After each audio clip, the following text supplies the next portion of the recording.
नमस्कार. खंड 25वा भीष्मपर्व भाग 3. युद्धाचा 10वा दिवस पुढे चालू. भाग ऐकणार आहोत 110वा. संजय पुढे सांगत असतो की द्रोणांचं ते ऐकून भागादत्त, कृप, शल्य, विंद, अनुविंद, जयद्रथ, चित्ररथ, विकर्ण, दुर्मुशन आणखीन तुझे 10 योद्धे त्यांच्या विविध राष्ट्राच्या सैन्यानिशी भीमसेनाशी भीष्मांच्या नावाने लढू लागले. शल्य भीमावर तुटून पडला. कोणी 10, कोणी 9, कोणी 5 असे बरेच बाण भीमावर मारले जातात. दुर्योधन भीमावर 12 बाण मारतो. भीम मात्र त्या प्रत्येकाला आणि एकेकाला गाठून त्याच्या बाणाने पिंजून काढत होता. कोणाला किती बाण मारले त्याची गणतीच नव्हती. त्यानंतर तो मोठी गर्जना करतो. कृपरागाने भीमाला एक नवीन धनुष्य घेऊन 10 बाण मारतात. त्यामुळे चिडलेला भीम कृपांवर बाणांचा वर्षाव करतो. त्यावेळी त्याचा अवतार साक्षात यमाचाच होता. त्यानंतर जयद्रथाचे घोडे तो यमाकडे पाठवतो. तो ताबडतोब रथातून उडी मारून खाली उतरतो. जमिनीवर तो भीमावर अनेक बाण मारतच राहतो. भीमसेनाची हिंमत शल्याला सहनच झाली नाही. शल्याला बरे वाटावं म्हणून ते सगळे, ज्यांचा उल्लेख आधी मी केला आहे, ते सगळे भीमावर बाणांचा वर्षाव करू लागतात. भीम शल्यावर जोरात बाणांचा मारा करतो.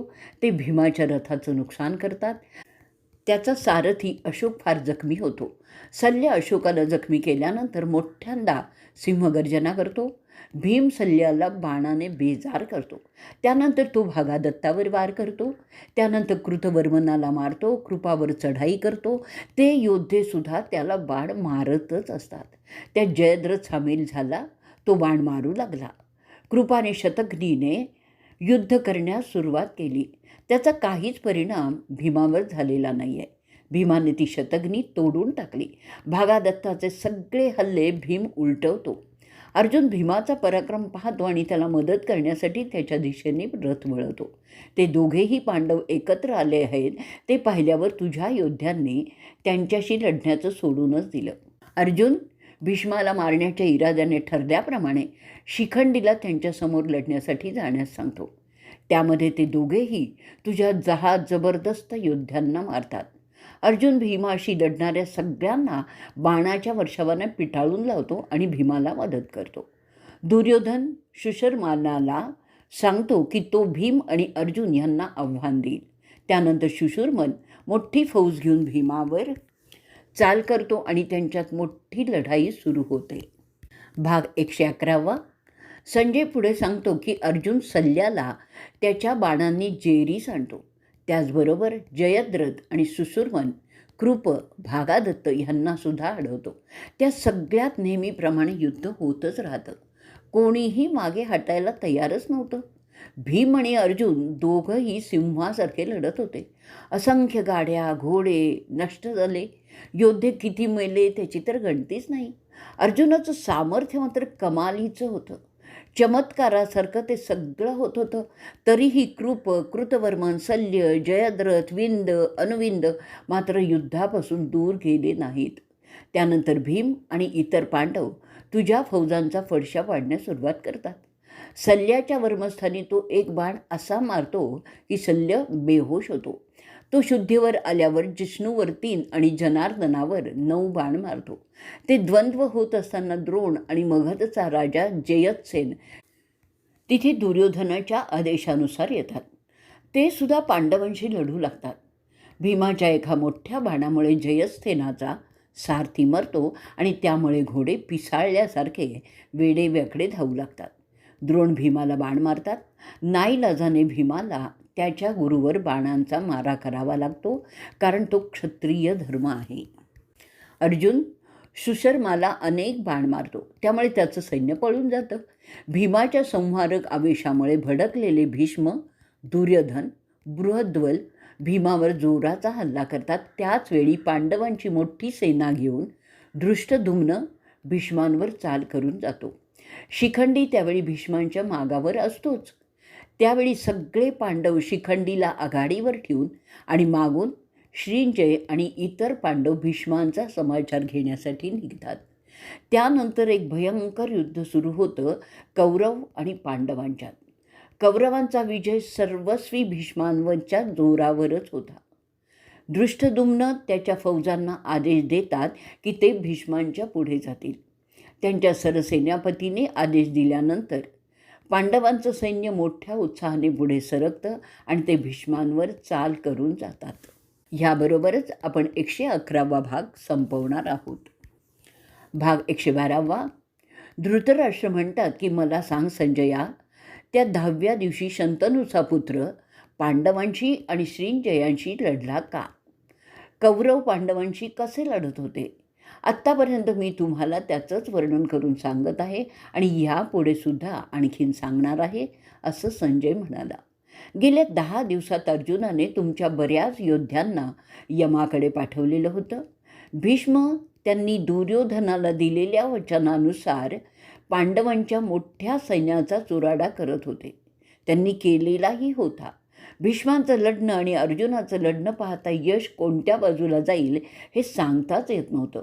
नुसत्या 9व्या आणि 10व्या दिवशी दोन्ही बाजूंचे अक्षरशः हजारो सैनिक मारले गेले होते. देवव्रताला लक्षात आलेलं होतं की त्याचा काळ समीप आलेला आहे.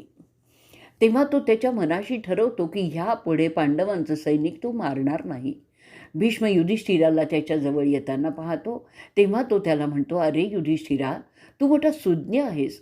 तुझं सगळ्या विषयांचं ज्ञान समर्पक असतं. ह्यापुढे मी माझ्या ह्या शरीराने तुझ्या सैन्याचा संहार न करण्याचं ठरवलेलं आहे. तुला जर माझा वध करावा असं वाटत असेल तर मी तुला त्याची परवानगी देत आहे. त्यासाठी तुझे पांचाल आणि श्रींजय लोक त्याच्या रथातून माझा परामर्श करू शकतात, कारण मी त्यांच्यावर वार करणार नाही. मग युधिष्ठिर त्यांना विचारतो, ते का यापुढे वध सत्र चालू ठेवणार नाहीत? तेव्हा देवव्रत त्याला सांगतात की त्याने जेवढे योद्धे मारण्याचं वचन दिलेलं होतं दुर्योधनाला, तेवढे आत्तापर्यंत मारून झालेले आहेत आणि म्हणून ते त्या वचनातून मुक्त झालेले आहेत. दृष्टद्युम्न ते संभाषण ऐकतो आणि मोठ्या उत्साहाने त्याच्या फौजा भीष्मांच्या सैन्यावर पाठवतो. तो त्याच्या सैनिकांना आश्वासन देतो की आपले सरसेनापती आता जिष्णू झालेले आहेत. त्यांच्या संरक्षणाखाली आपण सगळेच लढणार आहोत. शिखंडीला आघाडीला ठेवून आपण भीष्माचार्यांचा वध करणार आहोत. आजचा दिवस खूप मोठा आहे. खात्री असू द्या की आज आपण भीष्माचार्यांना संपवू शकू. त्यासाठी तुम्हाला भीमसेन संरक्षण देणार आहेत. भीष्मांचा पराभव करण्यासाठी ते सगळेच अटीतटीचे प्रयत्न सुरू करतात. तुझ्या बाजूने काय प्रतिकाराची व्यवस्था होत आहे ते आता सांगतो. द्रोण आणि त्यांचे सुपुत्र त्यांच्या फौजा घेऊन, त्याशिवाय तुझे मुलगे दुःशासनाच्या नेतृत्वाखाली त्यांना मिळतात. शिखंडी भीष्माला पकडण्याचा प्रयत्न करत होता. त्याला छेड्डी आणि पांचाल मदत करत असतात. त्यांच्या पिछाडीला अर्जुन असतो. सत्यकी द्रोणांच्या मुलाला अडवतो. पुरुवंशाचा दृष्टकेतू आणि युधामन्यू तुझ्या मुलाबरोबर त्यांच्यावर चाल करून जातात. राजा विराट त्याची मोठी फौज घेऊन जयद्रथाला आव्हान देतो. वर्धक्षत्राची वारस तुझ्या चित्रसेनाला आव्हान देतो. युधिष्ठिर त्याचा भला मोठा फौजखाना घेऊन सल्ल्यावर चाल करतो. भीमसेन पूर्ण तयारीनिशी तुझ्या हत्ती दलावर स्वारी करतो. दृष्टद्युम्न त्याच्या भावांसह द्रोणांवर चाल करतो. तुझ्या बाजूचा बृहद्ध्वज त्याच्या मोठ्या ध्वजस्तंभा असलेल्या रथाने अभिमन्यूवर जातो. तुमचा मुलगा त्यांचं सैन्य घेऊन शिखंडीवर चाल करतो. त्यांच्यात धुमश्चक्री युद्ध होतं आणि त्या युद्धात तुम्हा दोघांचे सैनिक एकमेकांत गुंतलेले असतात. त्या लढाईचा आवाज फार मोठा होता. कानठळ्या बसतील असा गोंधळ उडालेला होता. त्यात रणवाद्य भर घालत होती. मरणाऱ्या सैनिकांच्या किंकाळ्या तर ऐकवत नव्हत्या. रणाची धूळ उंच आकाशात पसरलेली होती. धनुष्यांचे टणात्कार सगळीकडून ऐकू येत होते.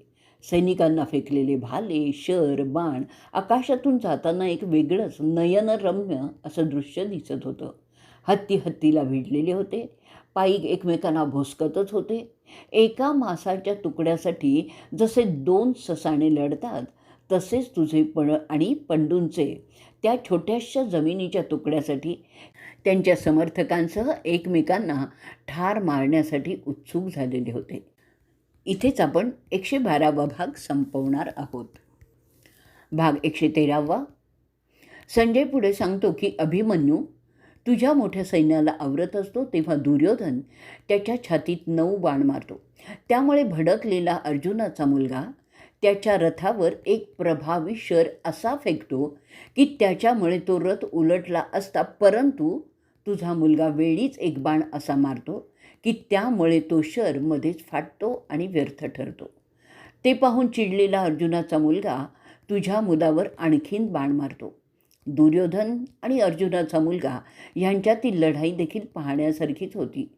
द्रोण दुसरीकडे होणाऱ्या लढाईत सत्यकीला घायाळ करतात. एकाच वेळी सत्यकी सिनीचा नातू द्रोण आणि त्याचा मुलगा अशा दोघांनाही आवरत असतो. त्यांचं युद्ध कौशल्य वाखाणण्यासारखंच होतं, पाहण्यासारखंही होतं. तिथे पौरवांचा वंशज दृष्टकेतूला जेरी सांडत असतो. ते दोघेही जोरजोराने ओरडत होते. ते लढताना त्यांचे रथ मोडतात. त्यानंतर ते त्यांच्या तलवारी घेऊन जमिनीवर द्वंद्व सुरू करतात. त्यांच्या हातात बैलांच्या कातड्यांच्या ढाली असतात. त्यावर सुंदर असं नक्षीकाम होतं. त्यांच्या खड्गयुद्धाची तारीफ किती करू. ते एकमेकांवर वार करत असतात आणि ते ढालीने रोखले जातात. एकमेकांना ते आव्हान देत लढत होते. कोणीही मागे हटायला तयार नव्हतं.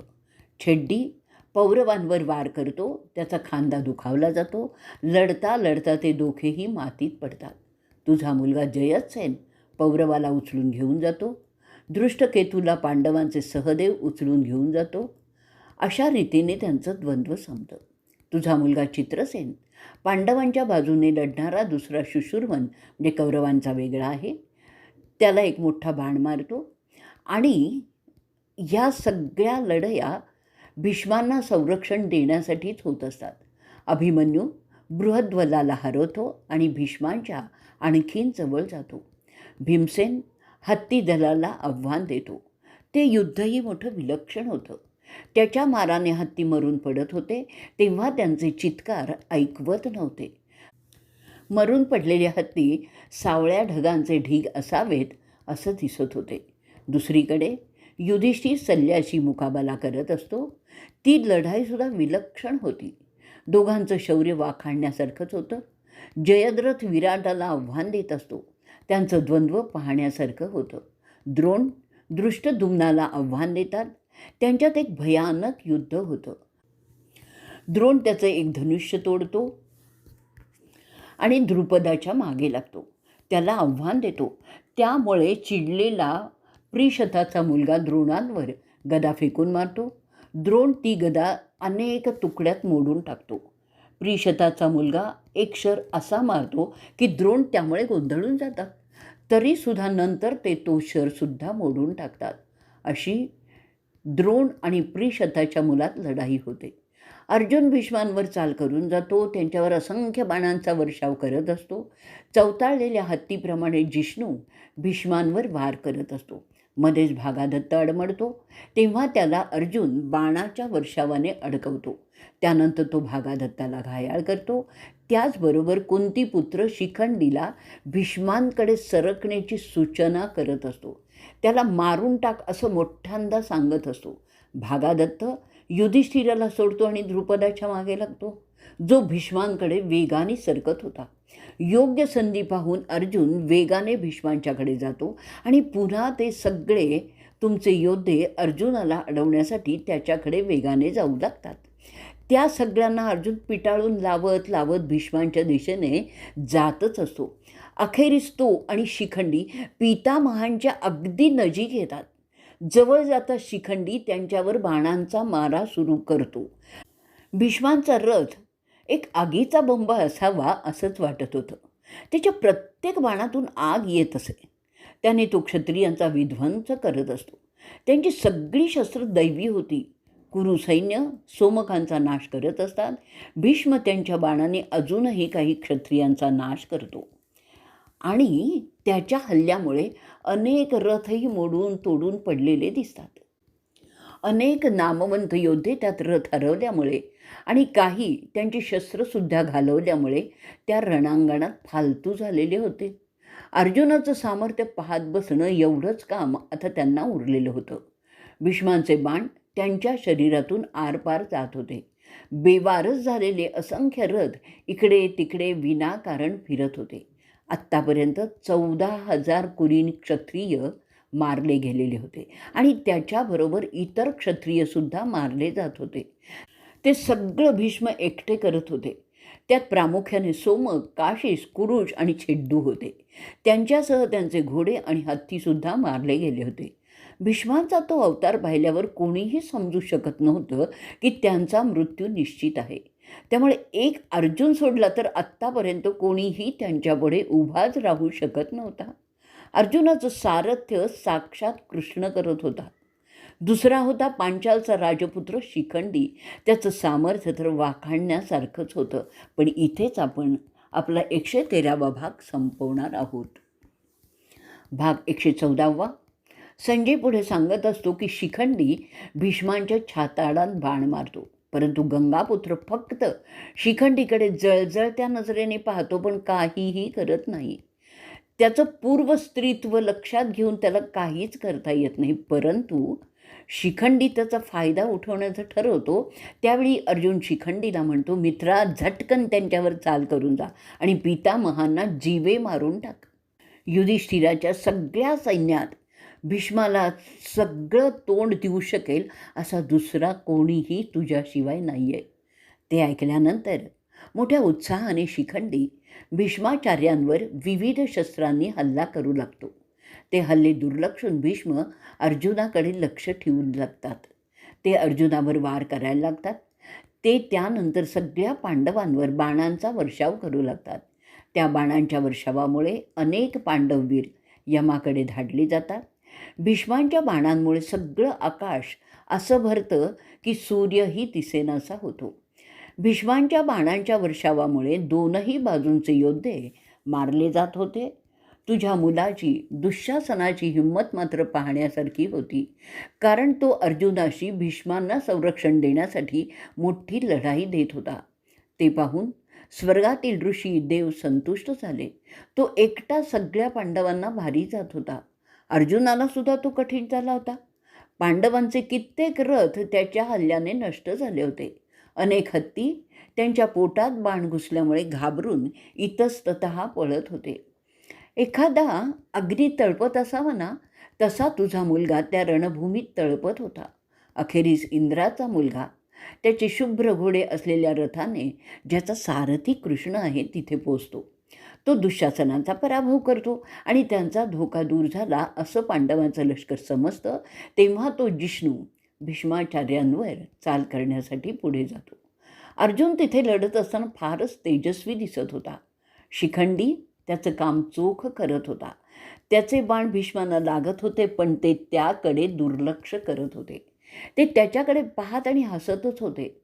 मोठ्या आनंदाने एखादा माणूस मुसळधार पावसात उभा राहतो ना, तसे ते शिखंडीच्या धुवाधार बाण वर्षावाचा स्वीकार करत होते. त्याचवेळी ते पांडवांचं सैन्यही ठार मारत होते. दुर्योधन त्याच्या सैनिकांना आदेश देतो की ते सगळे अर्जुनाला वेढा घालतील, त्यांचं संरक्षण भीष्म करतील. ते ऐकल्यानंतर कौरवांचं सैन्य तसं करतं. दुर्योधन पुन्हा सांगतो, तो आपला सरसेनापती तुमचं संरक्षण करीत राहतील. त्यासाठी कोणीही माझा सैनिक युद्धभूमी सोडून पळून जाणार नाही. तुझ्या मुलाचं ते आवाहन ऐकल्यावर त्याचे सैनिक नव्या उत्साहाने अर्जुनाशी लढू लागतात. विदेही, कलिंगी, दसरेक असे राजे फाल्गुनीवर तुटून पडतात. त्याशिवाय निषाद, सौवीर, वल्लिक, दरद हे पश्चिमेकडील त्यात सामील होतात. त्याचप्रमाणे सलव, अभिगस्त, सूरसेनी, सिवी, वसत, सल्व, शक, त्रिगरास, अमवश्य आणि केके हे उत्तरेकडीलही त्यात असतात. त्यांच्याशी एकटा धनंजय, ज्याला विभत्सू म्हणतात, तो त्याने स्वर्गातून आणलेली अस्त्र आणि शस्त्र त्या असंख्य योद्ध्यांचा परामर्श घेण्यासाठी वापरत होता. त्या देवांच्या आयुधांमुळे कौरवांचं सैन्य किडे मकोड्यासारखं मारलं जात होतं. स्वर्गातील मंडळी त्यामुळे फार संतुष्ट होत होती. कौरवांचे ते दोस्त त्या अस्त्रांपुढे हार मानतात. ती रणभूमी त्या मेलेल्या योद्ध्यांच्या मुडद्यांनी पूर्णपणे भरलेली होती. त्यात माणसांप्रमाणेच हत्ती, घोडेसुद्धा होते. रक्ताचे पाट वाहू लागले होते. त्यानंतर अर्जुन दुःशासनाचे घोडे आणि सारथी मारून टाकतो. विवंसतीचा रथ तो तोडून टाकतो. कृपांना घायाळ करतो. त्याचप्रमाणे विकर्ण, शल्य ह्यांचीसुद्धा तशीच गत करतो.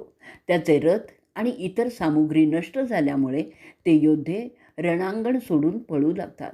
त्या धावपळीत धावणारे हत्ती आणि घोडे अनेक योद्ध्यांना पायाखाली तुडवतात आणि त्यातच कित्येकही मरतात. सगळीकडे किंकाळ्या ऐकू येत होत्या. मारलेल्या योद्ध्यांच्या अंगावरील दागिने जमिनीवर विखुरलेले दिसत होते. त्यात सोन्याच्या दागिन्यांचं प्रमाण जास्त होतं. मोडून तोडून गेलेले रथ जिकडे तिकडे अस्ताव्यस्त पडलेले होते. मेलेल्यांचं मांस खाण्यासाठी रानटी कुत्री, कोल्हे, लांडगे, गिधाडं त्यांचे आवाज करत रणभूमीकडे येत असलेले दिसत होते. त्यात नरमांस खाणारे राक्षस, पिशाच क्षितिजावर उभी दिसतही होती. त्यांचं रडण्यासारखे किळसवाणे आवाज अंगावर काटा उभा करत होते. त्याचवेळी भीष्म कुंतीच्या मुलाकडे वेगाने जातो. त्याची दैवी आयुधं त्यांनी काढलेली असतात. ते पाहून शिखंडी भीष्मांच्याकडे जातो. शिखंडीला येताना पाहून भीष्म त्याचं अग्नी अस्त्र पाठी घेतो. म्हणजे शिखंडीला ते लागत नाही, कारण त्याला शिखंडीला मारायचं नसतं. त्याच्या व्रताप्रमाणे ते आवश्यकच होतं. त्याचवेळी कुंतीचा सुपुत्र तुझ्या सैन्याचा फडशा पाडतो, जे भीष्माला संरक्षण देत होते. आता मात्र भीष्म उघडा पडलेला होता. पण इथेच आपण आपला 114वा भाग संपवणार आहोत. भाग 115वा. संजय पुढे सांगत असतो की दोनही बाजूंचे लढवय्ये एकमेकांसमोर उभे राहिले तेव्हा त्यांचे लढण्याचे नियमच बदलले होते. साधारणपणे एक प्रकारच्या लढण्याचा नियम युद्धशास्त्रात दिलेला आहे, परंतु आता ते दोन्हीही योद्धे तो नियम धाब्यावर बसवतात आणि एकमेकांशी कोणीही कसंही लढू लागतात. ते वेड्यासारखे एकमेकांच्या उरावर बसतात. ते मरण्यासाठीच लढत असतात. हातापायी चालूच असते.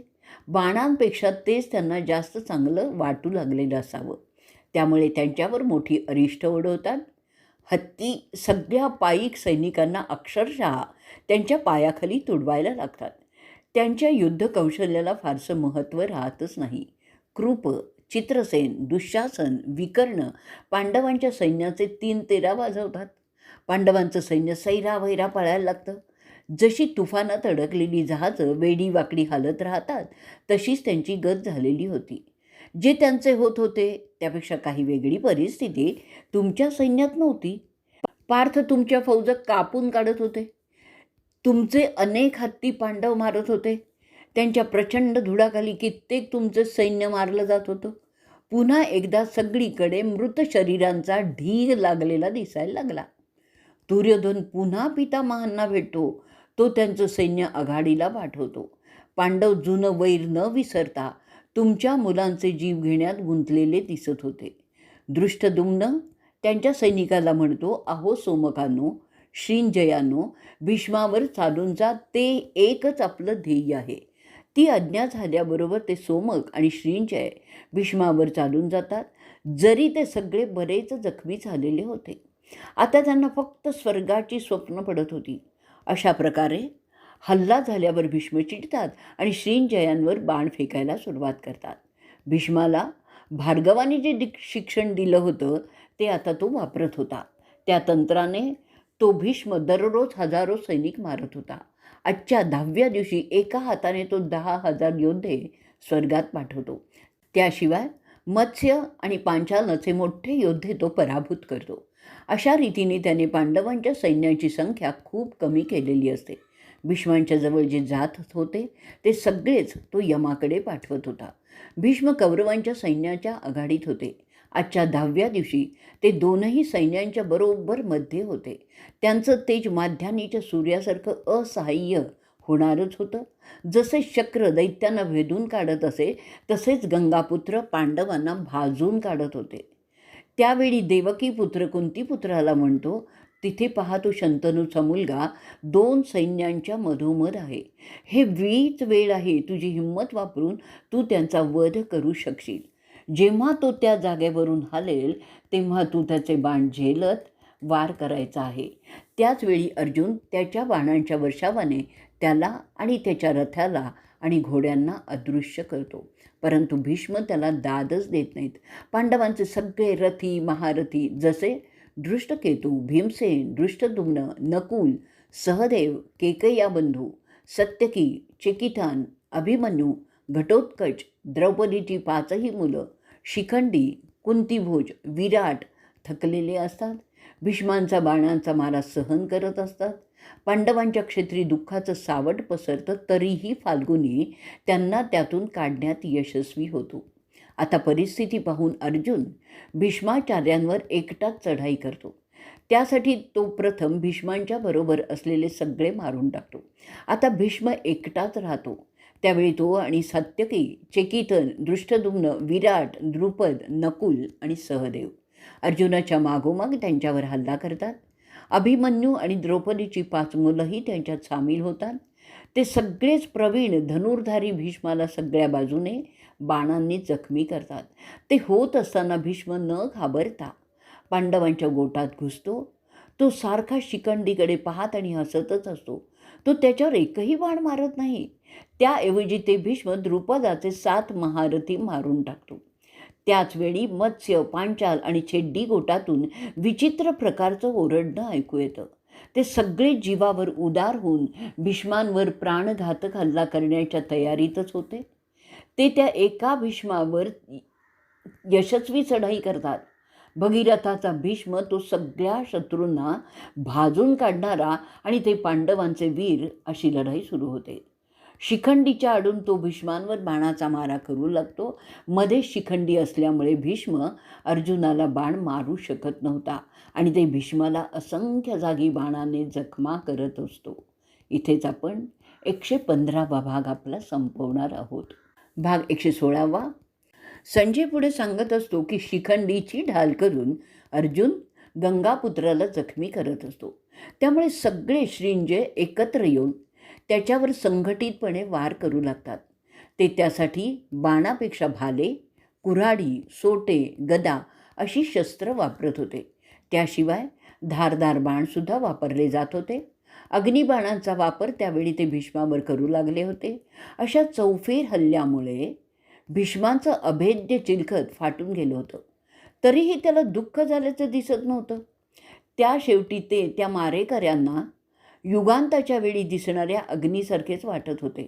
भीष्म त्या गाड्यांच्या मधून भरकटत जात असलेला दिसत होता, ज्या त्या राजांच्या होत्या, जे त्याला मारत होते. त्यानंतर तो पांचाल आणि दृष्टकेतू सोडून पांडवांच्या गोटात येतो. तो 6 पांडव योद्ध्यांना बाणांनी जखमी करतो. त्यात सत्यकी, भीम, धनंजय, द्रुपद, विराट आणि दृष्टद्युम्न होते. भीष्मांचा तो मारा होत असताना ते न डगमगणारे योद्धे त्याचा पिच्छा सोडत नव्हते. एक बाण भीष्मांच्या अंगावर खोलवर घुसतो. अर्जुन शिखंडीच्या मागे उभं राहून भीष्मांचं धनुष्य तोडून टाकतो. ते होत असताना तुझ्या गोटातील द्रोण, कृप, कृतवर्मन, जयद्रथ, शल्य, साल, भागादत्त भीष्मांना संरक्षण देण्यासाठी येतात. परंतु अर्जुनाच्या पुढे त्यांचा टिकाव लागत नाही.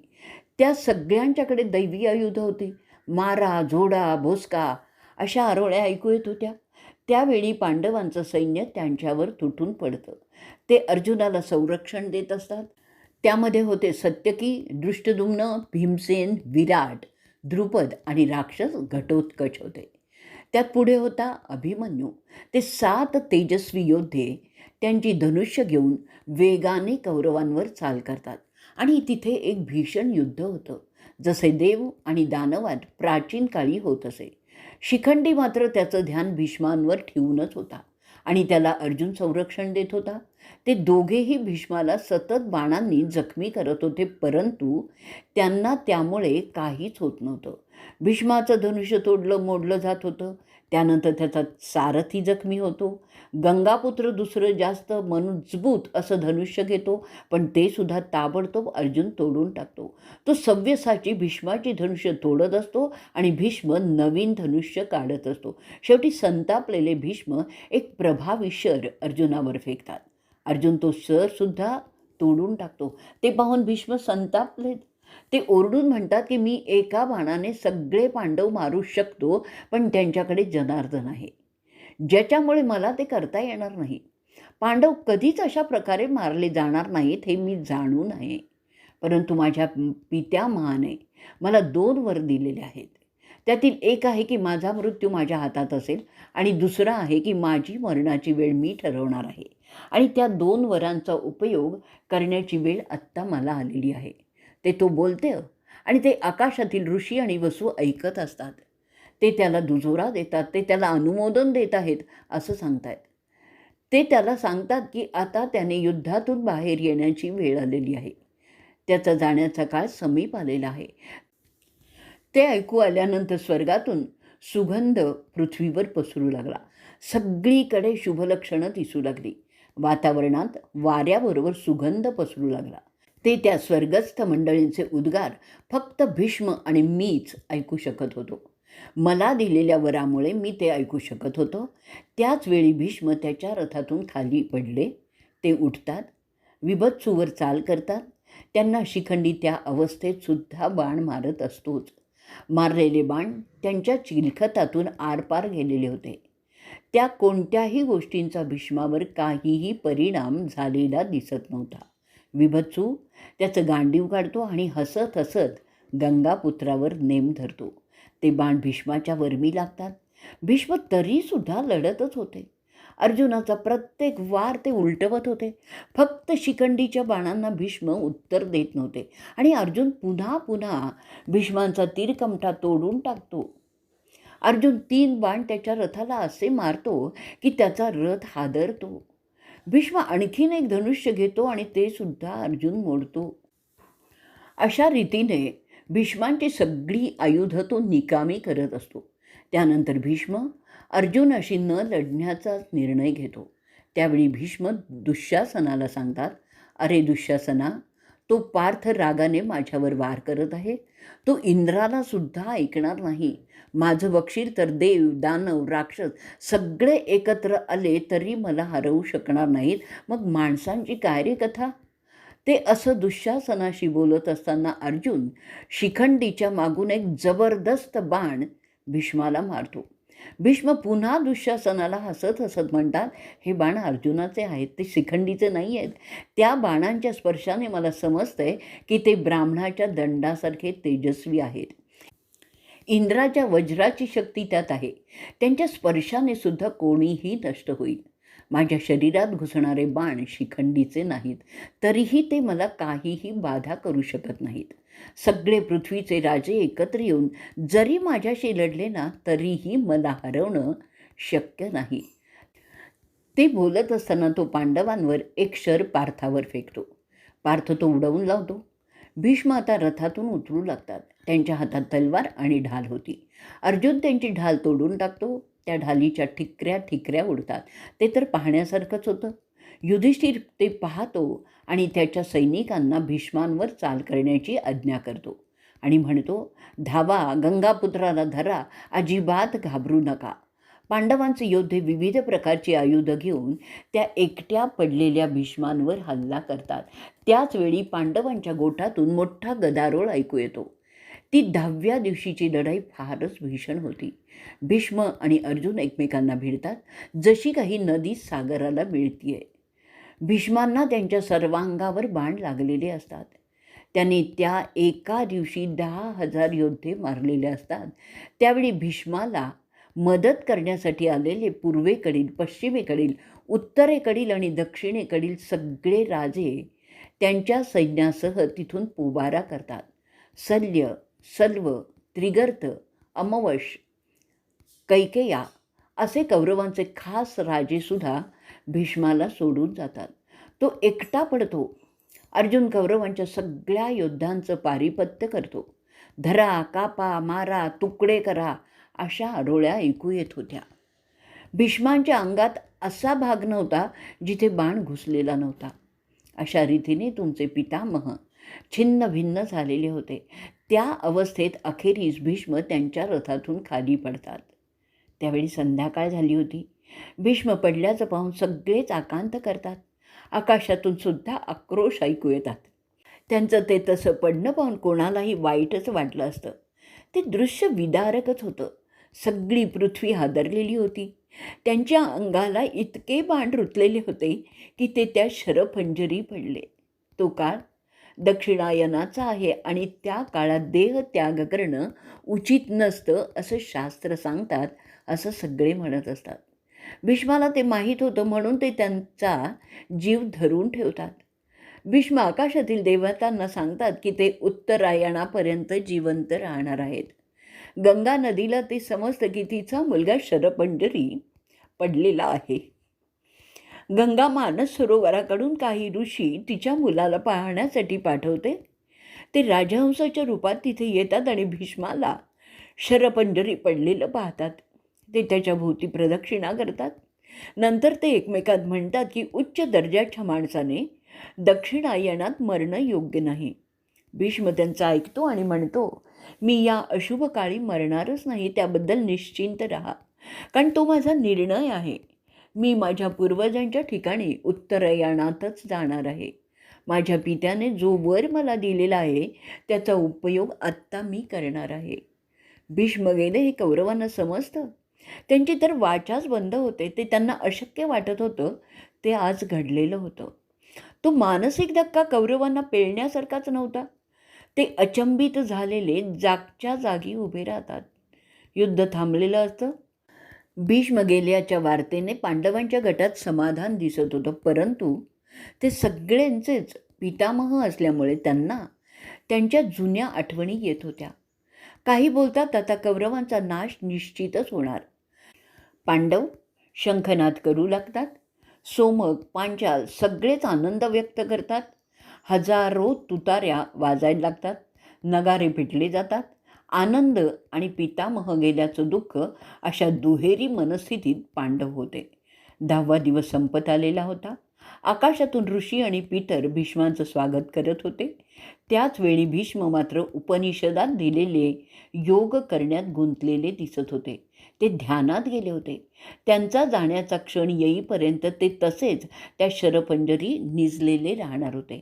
त्यांच्या भोवती मेलेल्या योद्ध्यांची कलेवरं विखरून पडलेली होती. पण इथेच आपण 116वा भाग आपला संपवणार आहोत.